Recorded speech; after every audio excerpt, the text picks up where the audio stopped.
Well, Spring, the power play finally decided to show up, and no, it was an entire game of great power play opportunities. Well, it started off terrible. They were -2 in the special teams battle going into the third period, down 3-1 against the Carolina Hurricanes, arguably the best team in the Eastern Conference. Within a minute and 45 seconds of opening up that final frame, they tied it up at 3. Two power play goals from Brock Nelson, and empty netter Nathan MacKinnon has a 4-point evening, and the Avs storm back in the final 20 to take this one in regulation 5-3.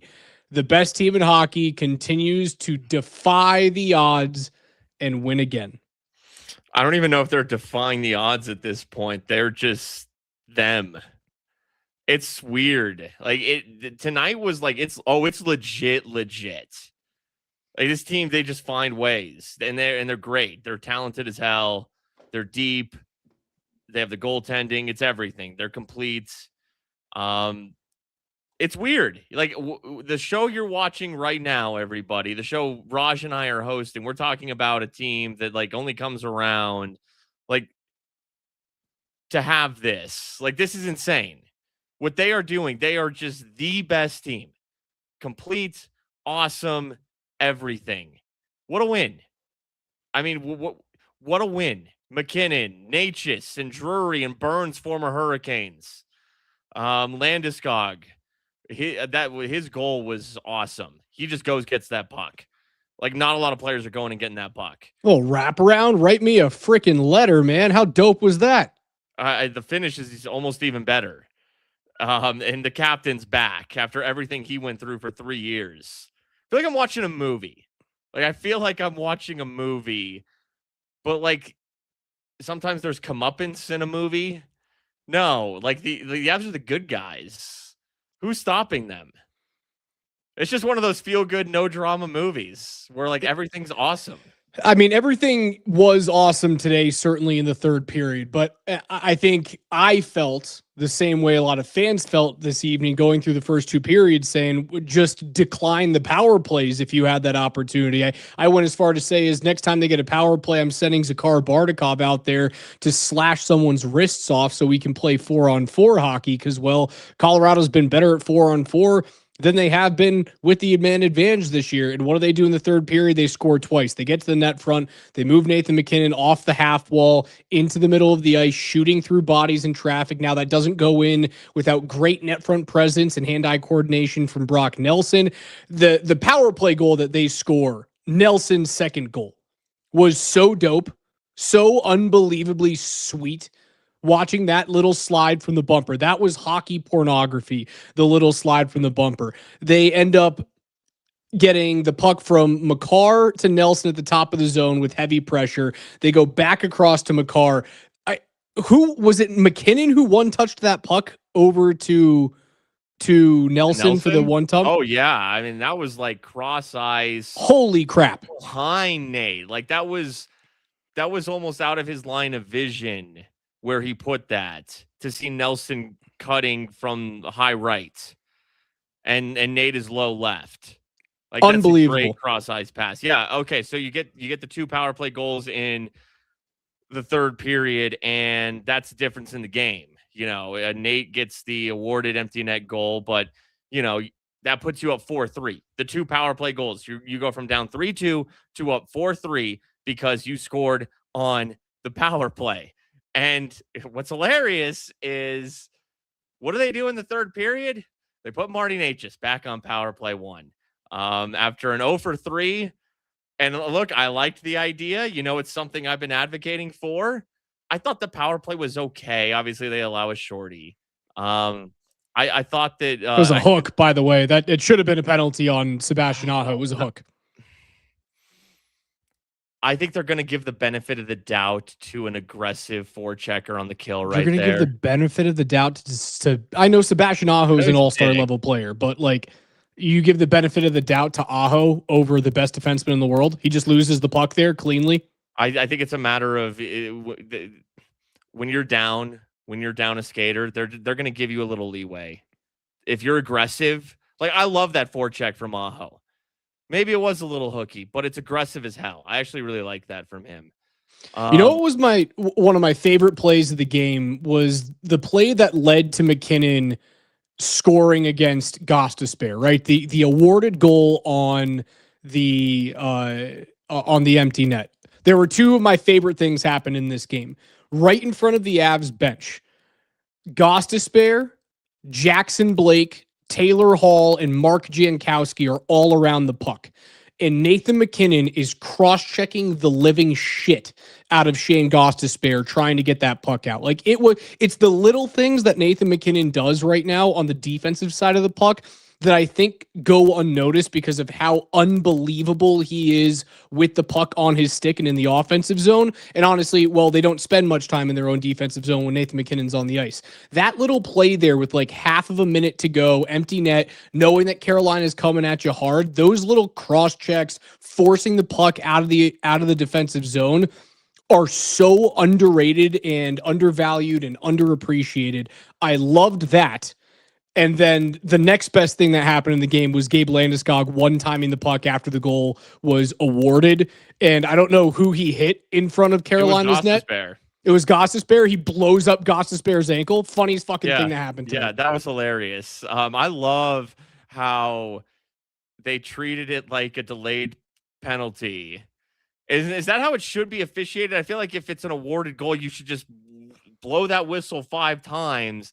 This play's dead, so that way Shane Gostisbehere's leg doesn't get destroyed. Yeah, the referee should kill the play. I think the reason why he didn't kill the play was because he wasn't 100% sure that Gostisbehere took away a goal, right? It has to be like clearing away, trip on a breakaway. Like the refs had to consult or something. Yeah, to make sure.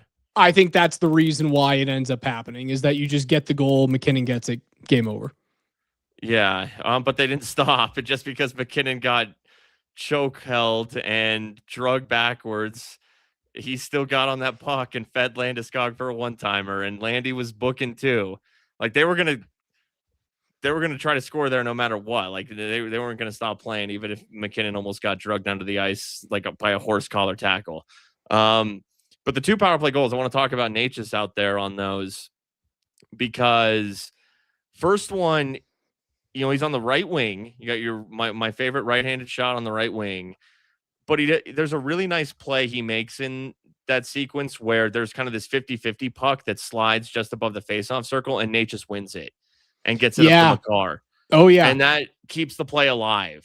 It was right off Jordan Stahl's stick. Sounds about right. And so, okay, did a little thing on the right wing there. Then on the Nelson goal, the sick one-timer, Natchez is short right side, and Nelson is going high to low on top right.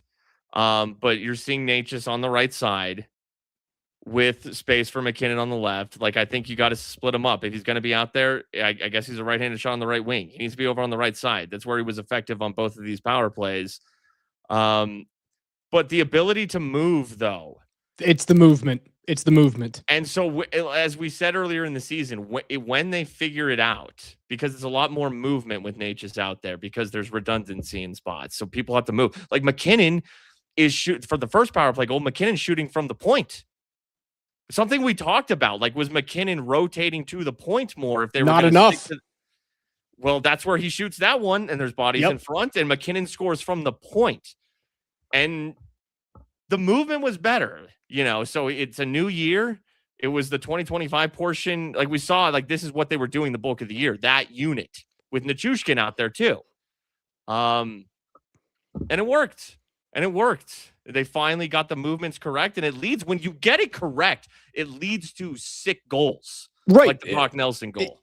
Especially when teams, you can tell that opponents right now, when they go on the kill against Colorado, they smell blood in the water. So what they do is they go ultra aggressive and they go, we dare you to make 2 passes in a row. And if you can make 2 passes in a row, we're kind of fucked.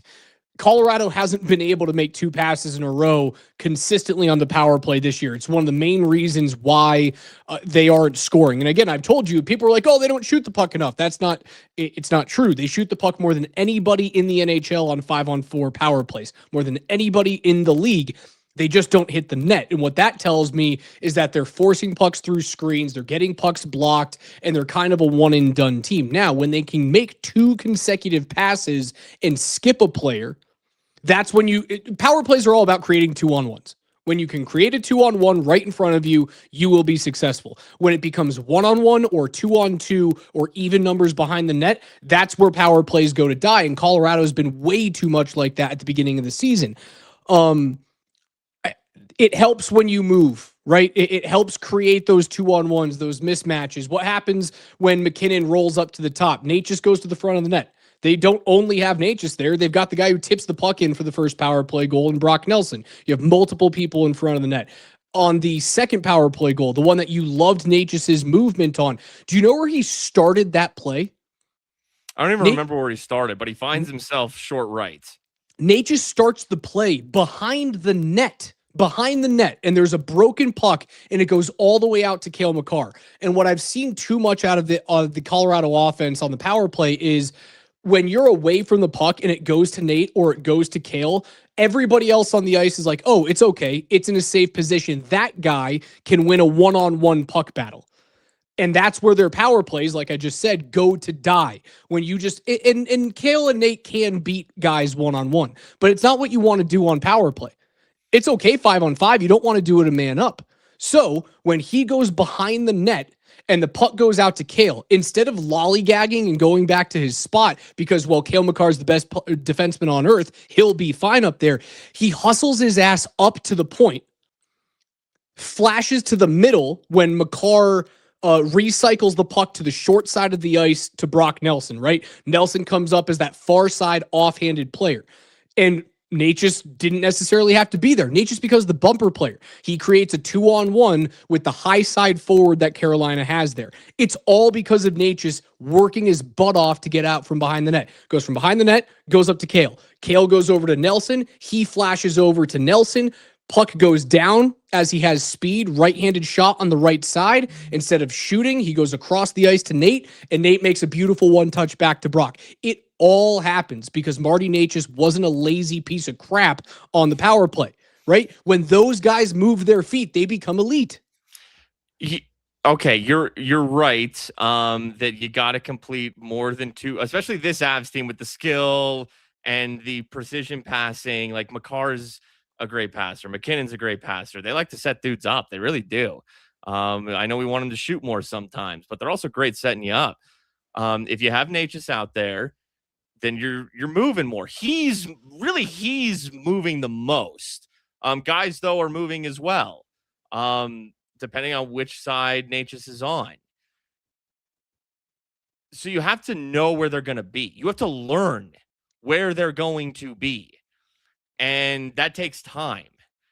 And maybe tonight you saw them learning, oh, okay, here's where, because this is the same unit. Like, this was the primary unit all season, really. You know, Olofsson filled in for Nelson on the right wing. They've tried Landeskog net front. They're back to, like, really, I think this is probably their most used unit. Nichushkin, Nelson, Natchez, McKinnon, Makar. They've played the most together. Maybe tonight they figured out, oh, this is where, if he moves here, I need to move here. And I know I can pass there because he's moving there. That's where this is what that system is. If it's a lot of movement, then you need to understand the timing and where everybody's going to be. And that takes time. And tonight you saw maybe that time finally pay off. Because it's an intricate system. It really is. It's not as stationary as what they've done in the past. No. It was not as stationary, and you and I talked about this at the end of last season, trying to figure out what power play around the league would look best for them. And the answer is it's Edmonton's. And it's so easy to go like, oh yeah, Edmonton, they run at 40%. Like, of course you want to be like them. And the reason why we chose that is because, well, they have a glut of left-handed players on their team on their first unit, and Colorado has the glut of right-handed players on their top unit. They move all over the place. They have an elite puck mover, an elite skater in Connor McDavid. They have an elite one-time shot from Leon Draisaitl. Colorado doesn't necessarily have that, but like Brock I think Nelson is Brock starting to look pretty Nelson's good. shot is starting to become a little dangerous. I don't think it's Little underrated.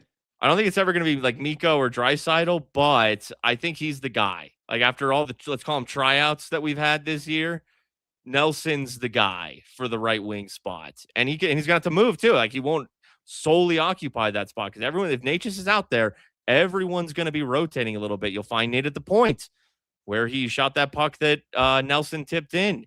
You'll find Natchez in a variety of spots, as we've talked about. They're all going to be everywhere if you're putting Natchez and McKinnon out there at the same time.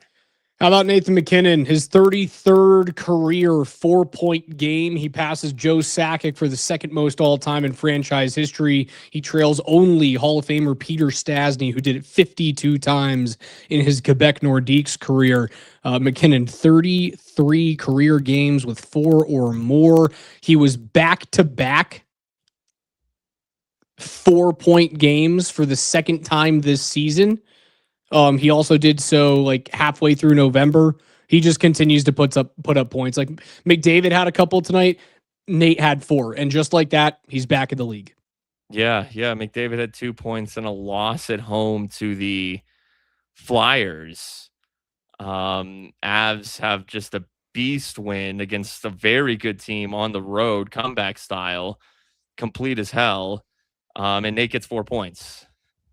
So I need to look up the odds right now. It's got to be McKinnon minus 500 to win the Hart. Team record. No, it can't be that much, right? It can't be that much. What the Avs are doing as well, even if it's, let's say McDavid beats him by 4 points. Okay. 6 points. If the Avs just have a record regular season, how do you not give it to Nathan McKinnon? How do you not? Right. I mean, the only way that, honestly, I think the only way that the Hart Trophy doesn't go to McKinnon is if the Avs have a spectacular but not historic year. And again, they are on a historic pace right now. If they have a great but not historic year and San Jose gets into the playoffs and Macklin Celebrini puts up like 125 points, even if he's 20 points shy of McKinnon at the end of the year, and Celebrini drags as a 19-year-old, drags San Jose into the postseason to get that ass beat by the Avs in the first round, Celebrini might end up doing the Taylor Hall treatment to McKinnon. Wait. You think Celebrini could win? Yep. If the Sharks get the 8th seed? Yep. Okay. He's got 63 points and he's 19 years old, and the San Jose Sharks are in a playoff spot. Look, he's great, but there's kind of a hierarchy pecking order to this thing. Like, where is Celebrini in points? Celebrini is 3rd.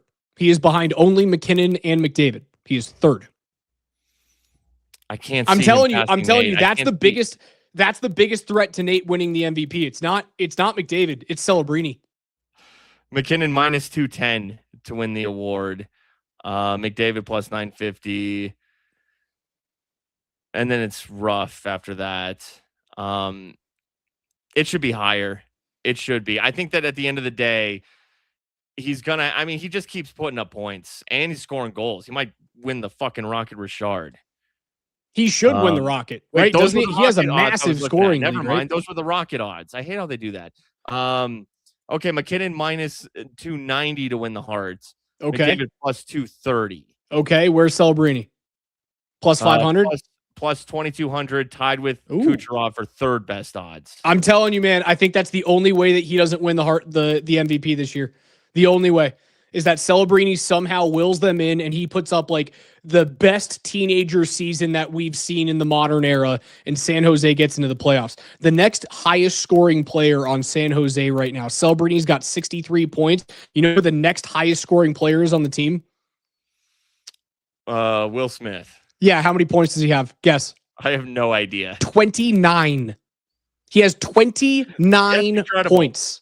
Those are incredible numbers right there. There's no doubt dude, about that's it. how McKinnon lost to Taylor Hall those years ago when Taylor Hall dragged the New Jersey Devils into the playoffs. That's how he lost his first MVP. But that was the season where the Avs kind of I don't want to say dragged, but weren't they 8 seeds? That was one of their 8 seed seasons, right?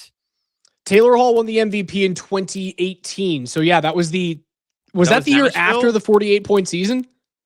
I think it was just the season after the 48. I think that was Nashville. And even if it wasn't, it was Calgary the next year. They were the 8th seed both years. I want to say it was probably the Nashville year. I think it's what it was. I'm looking on Hart Memorial Trophy. Yeah, that year was Taylor Hall. Colorado made the playoffs that year and lost to Nashville in 6 games. That was the guts all over the place call. Yeah. Let me see the Hart Memorial. Do we have voting here? I just got to find voting for that. That's all I want to find. Well, we know Taylor Hall won. This is that year, right? That was the year that Taylor Hall won, yes. I'm going to assume McKinnon finished second. Yes. Couldn't remember who the third jabroni up there was.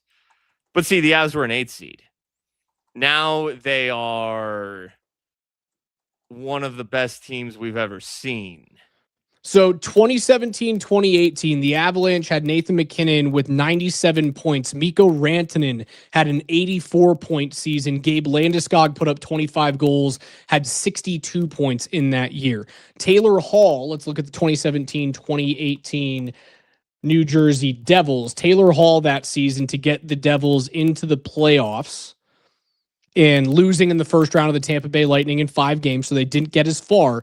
Taylor Hall had 93 points that year for New Jersey. The next closest was Nico Hischier, who was 41 points behind Taylor Hall.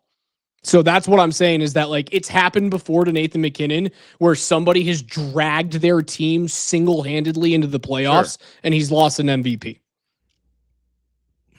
But that was now Nate is extremely established and is a vet, is a star in this league. Not that he wasn't back then, but now he really is. Because that was his breakout season. Now he's a household name. And they're the 1 seed, and they're having an amazing regular season.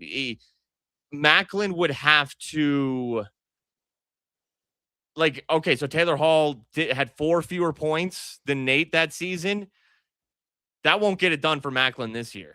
I don't care how much you're carrying that team. And it is impressive. Don't get me wrong. You will have to score like at least 5 more points than Nate this year. At least. And Nate right now is Nate's up to, he's 11 points clear of Macklin. 11 points clear. He's going to win the Rocket Richard. Yeah, dude, there's a chance that I talked about at the beginning of the year, and I thought it was going to be dead when McDavid did his whole Jason Momoa snaking up on Henry Cavill thing, like out of nowhere, and he overtook for the points lead. I was like, oh crap, my dream of Nathan McKinnon winning the Rocket, the Hart, Olympic MVP, 4 Nations MVP, a Stanley Cup, and a Conn Smythe all in the same season is dead. It's very much alive again. Very much alive. No, McDavid's going to have good nights, but his team is not going to be on the pace that the Avs are, which I think it's so I think McKinnon could Taylor Hall McDavid. Again, like McKinnon could finish 4 points back at McDavid. So what? Just like Taylor Hall beat McKinnon.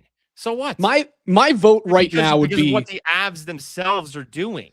Sorry, McDavid, your team is 20 points back of the Avs. Congratulations on the 4 extra points you got on Nate this year. We're going to give it to the guy whose stats are very similar and his team is 20 points better than yours. Yeah, you don't get special treatment for winning the Pacific in the regular season. You don't. Not this one. So my votes right now, if I had them, would be McKinnon 1, Celebrini 2, McDavid 3. Those would be my votes for the MVP. Celebrini's a freak. The kid is an absolute freak.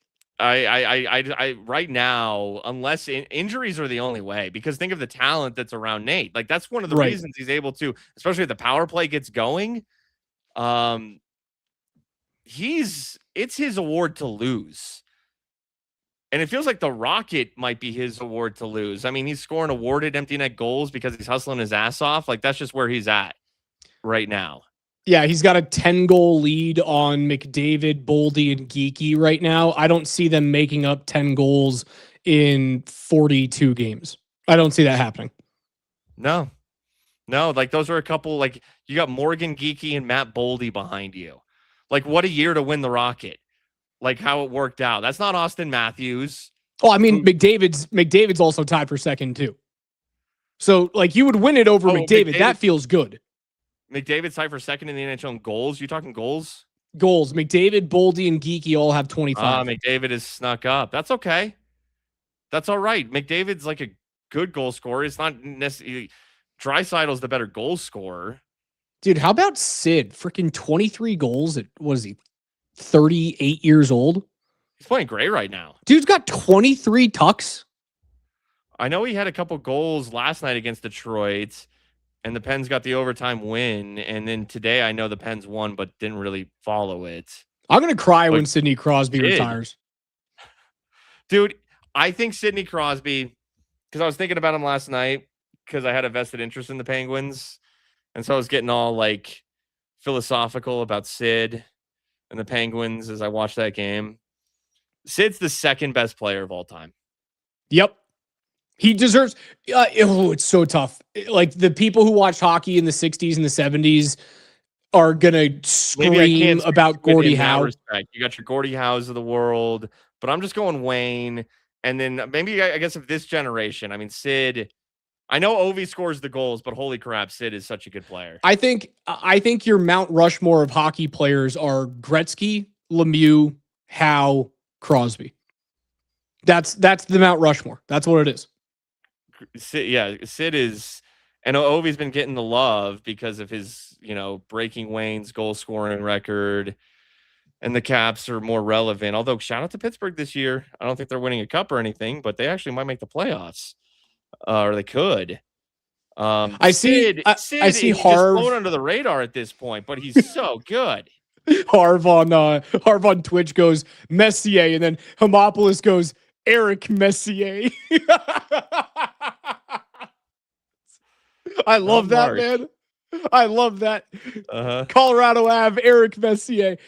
Messier deserves to be in the conversation because of the leadership style, but he's not the same player as Sid. He's not the same player as Gretzky. He wasn't as dynamic as Lemieux.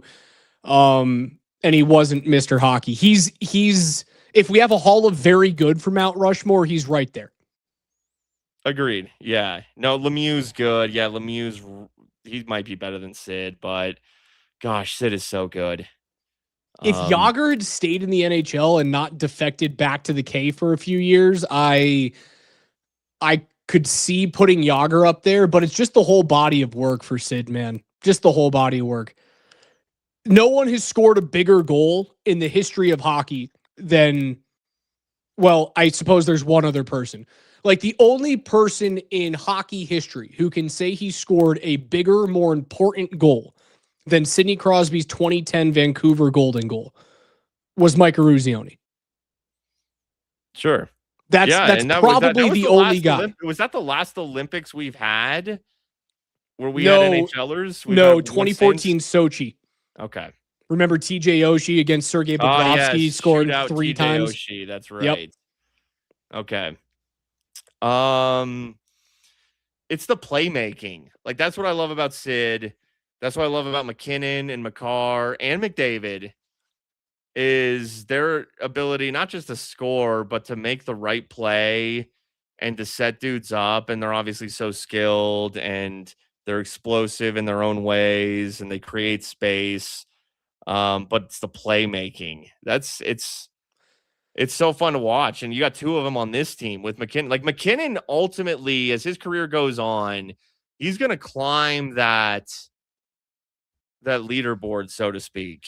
He is currently, I think he just moved ahead of Theo Fleury for 71st all-time in points tonight. He now has 1,089 points. The next guy he gets to go over, Hall of Famers Glenn Anderson, Frank Mahovlich, Daryl Sittler, Joe Nieuwendyk, Mike Bossy. Pretty much everybody ahead of him on this list are in the Hockey Hall of Fame.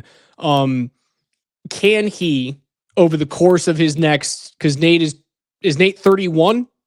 How old's Nate right now? 29? 31 sounds right. I looked it up. I think he's 31. I think so.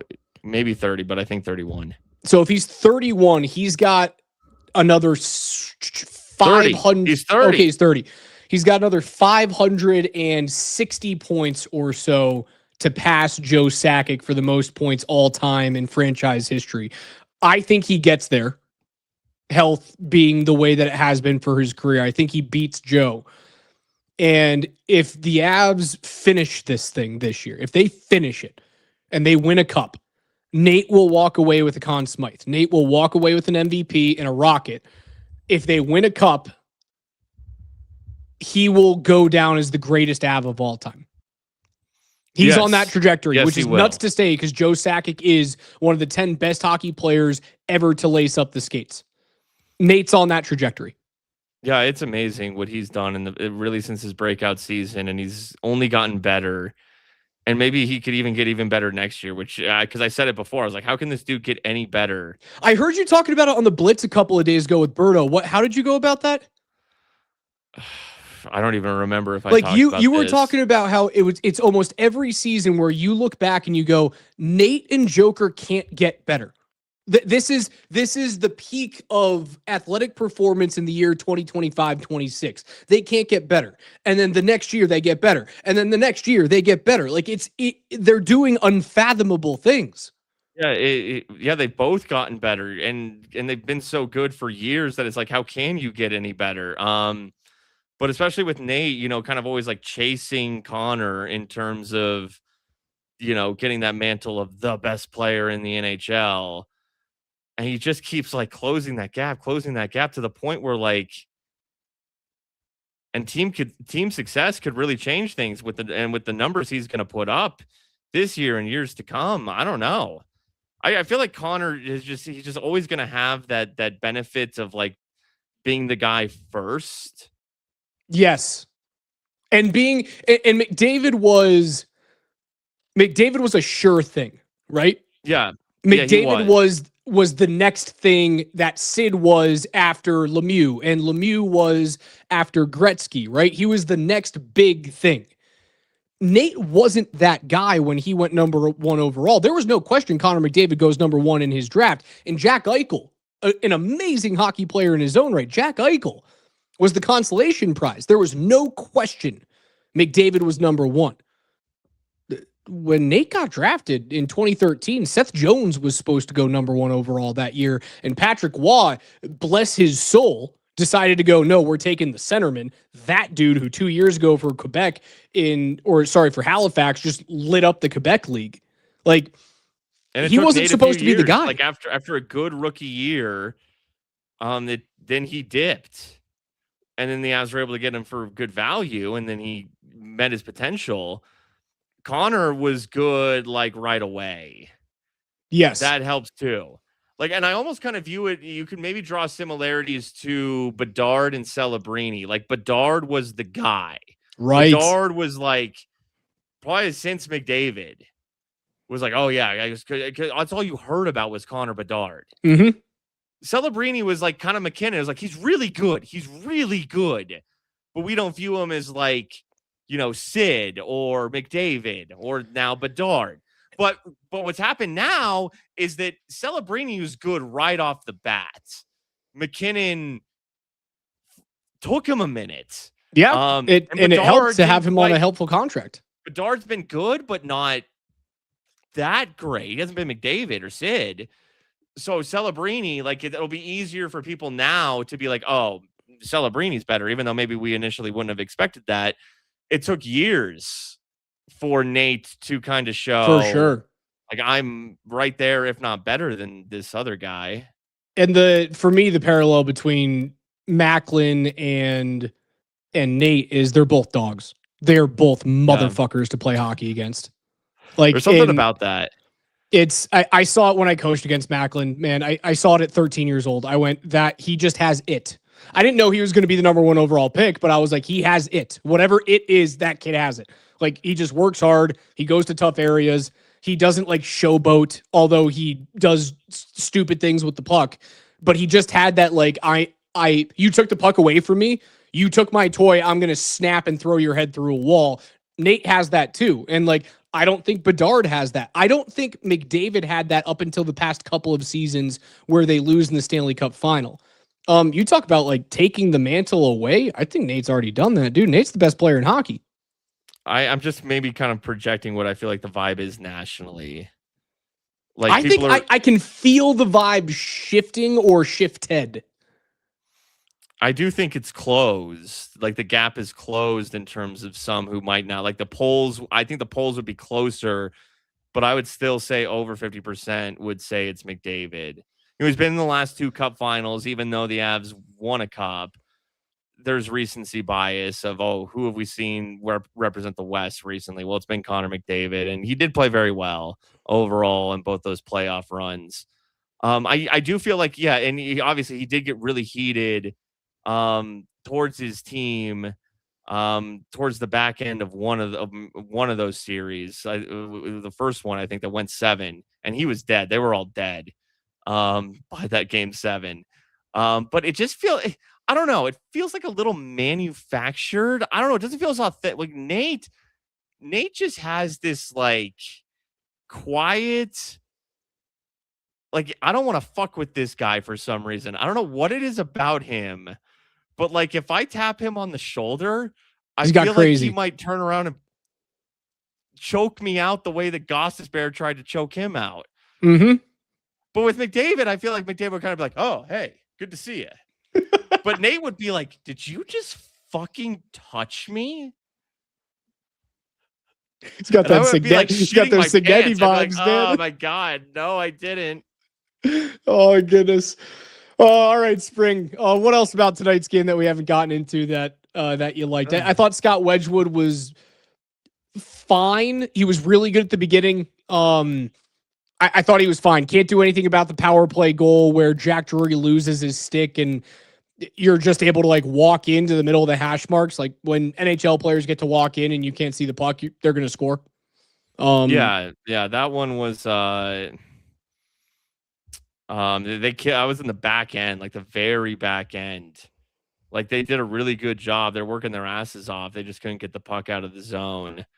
Let's see. That was the Ehlers power play goal. That was the Bardakov interference. Okay, yeah. I was like, which penalty was that? Yeah, Bardakov. Like, man, bless his enthusiasm. He gets out there and he's like, I'm gonna go make a forechecking play, and then I'm gonna tackle Freddie Anderson. And they're just gonna call that, and so you end up having to kill that off. The Drury goal to me, the Jack Drury goal to me is like, what a little play. And the former Canes tonight, I thought all 3 former Canes had really good games.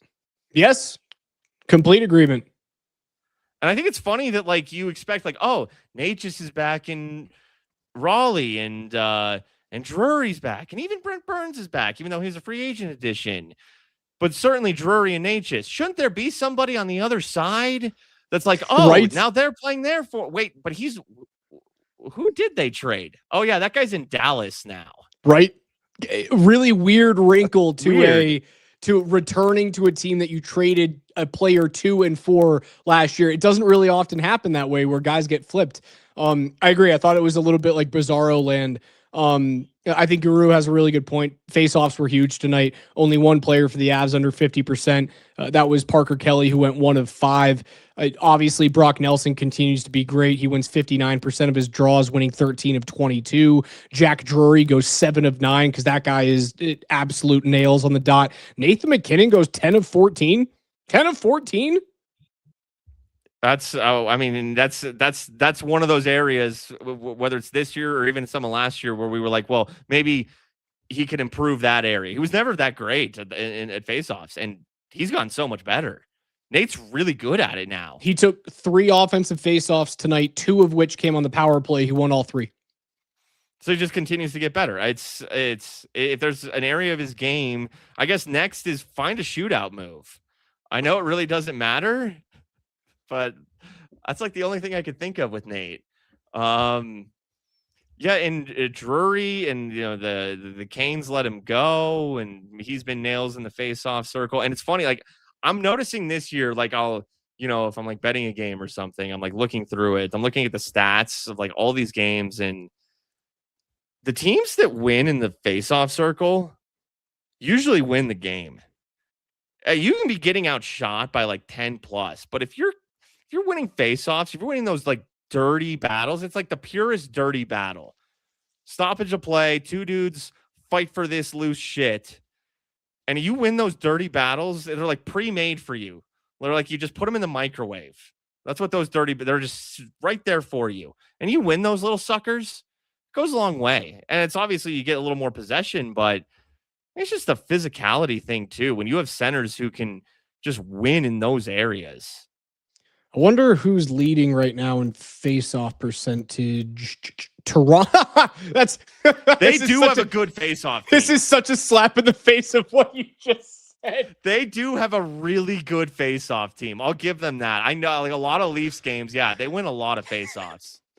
Toronto, Ottawa, and the New York Rangers lead the NHL in face-off percentage. They're the three best right now, and I don't think either of those teams, rather any of those teams, are in a playoff spot. You know what's funny about the Leafs though is like, and I think losing Marner really, really hurts.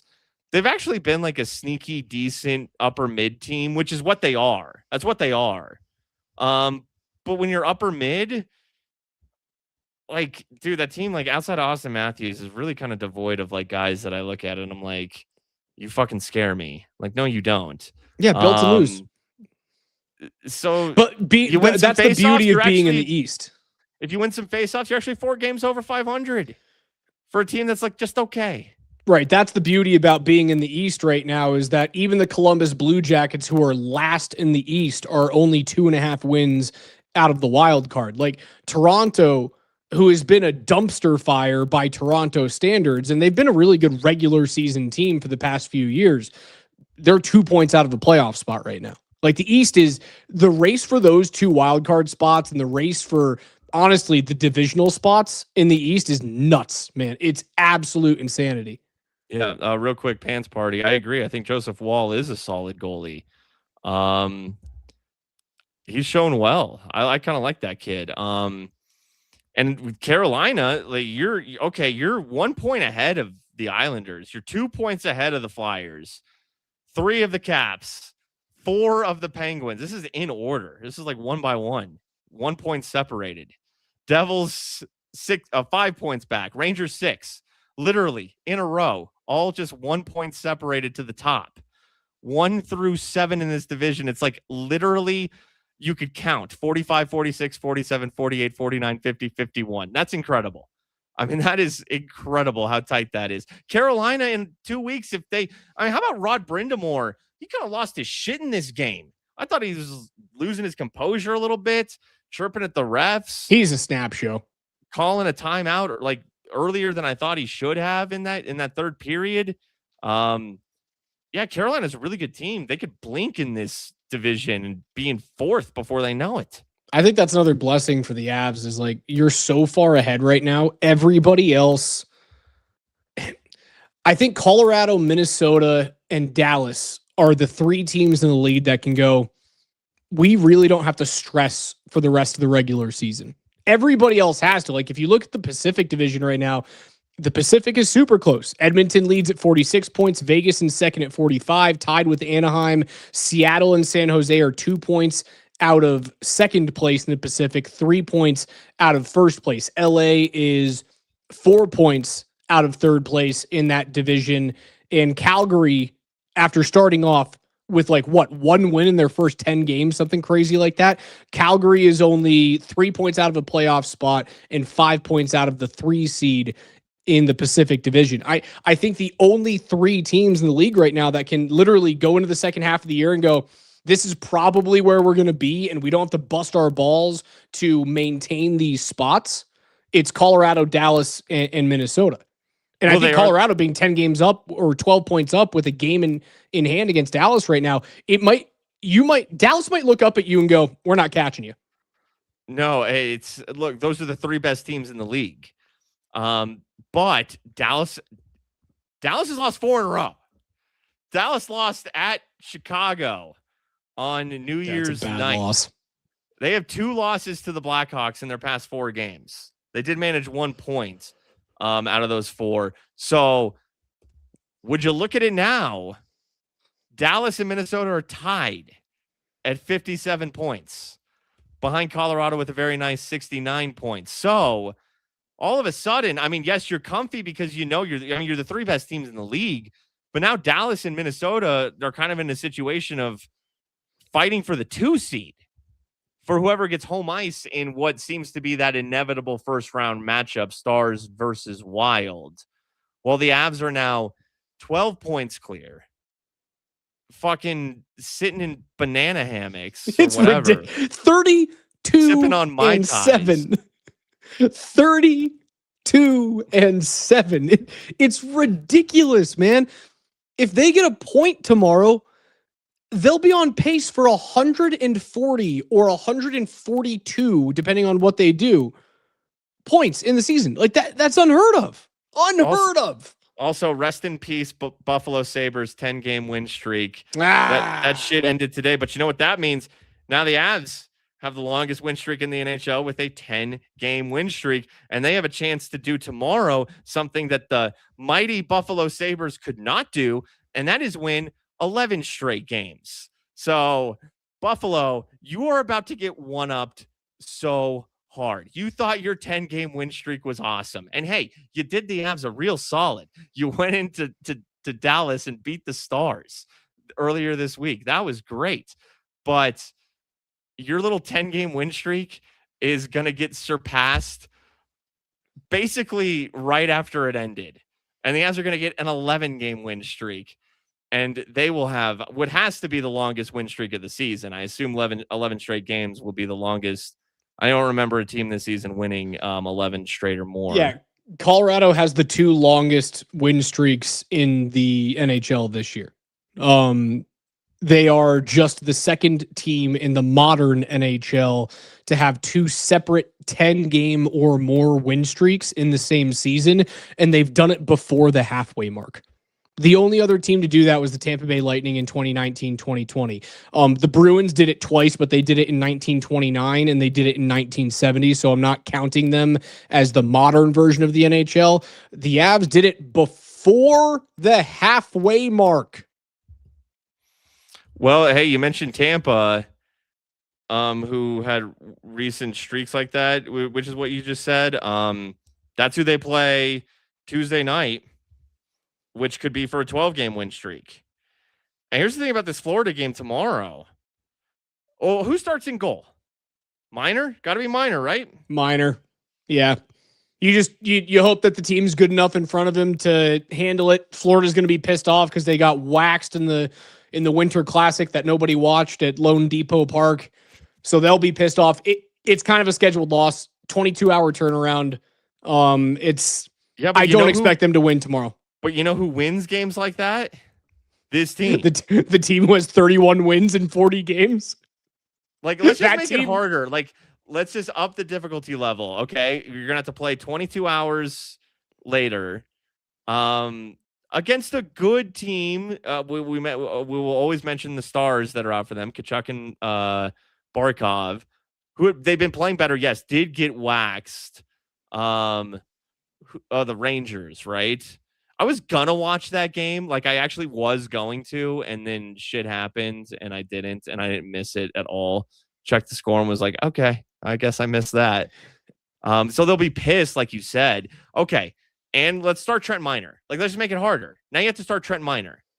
There's a little tricky things that make it harder for you. Okay. Sweet. Nothing. Like, that's what it feels like right now. Okay. Yeah, sure. We'll start Trent Minor. Sure. Yeah, we'll play 22 hours later. Yeah, you just won 2 cups and your Stars are out, but you're still pretty good. And it's on your ice and you're probably pissed. Okay. And then they'll go try to get a 12-game win streak in Tampa. Yeah, I was looking at, I don't know, is 1-1-1 successful on this road trip, or do you just have to move your goalpost because of how good the Avs are? And you go, no, you got to be 2-1 to have success. I think if you win I think Tampa's house money. I think they win tomorrow. I'll be a little disappointed if they lose tomorrow. That's how I think they have it in them. All right. I think they know they have it in them. I think they Oh, like they certainly do. I think they This like is the me challenge. being an idiot. Yeah, they're gonna go try to get that thing. All right, Spring. I think that's going to do it for us tonight. Avs big 5-3 comeback. They score 4 goals unanswered in the third period against Carolina to win 5-3, their 31st victory of the season. We'll have 2:30 p.m. pregame show on Altitude Sports Radio 92.5 tomorrow. Spring and I will take the air on Between the Pipes probably around 6 p.m. We'll be a little bit delayed because I'm taking you guys through network on 92.5. We've got football on 92.5 tomorrow as well. After the Avalanche game, we're going directly into Baltimore and Pittsburgh for the AFC North Championship. Whoever wins that one gets in. That's the final playoff spot that is up for grabs in the NFL right now. However, Tampa Bay is still waiting to see if New Orleans can beat Atlanta. If that happens, they get in. If it doesn't, then Carolina gets in for the NFC South, but we'll have that on 92.5. The Nuggets will be on AM 950 starting at 1 p.m. as they will be in Brooklyn taking on Michael Porter Jr. But yeah, the Avs, the power play showed up, dude. That's exciting. If you're the rest of the league, man, Dude, you're get that shitting going bricks. and it's over. I mean, it's over if you get that going. Yep. All right, Spring. Go to bed. We'll talk to you guys tomorrow at 6.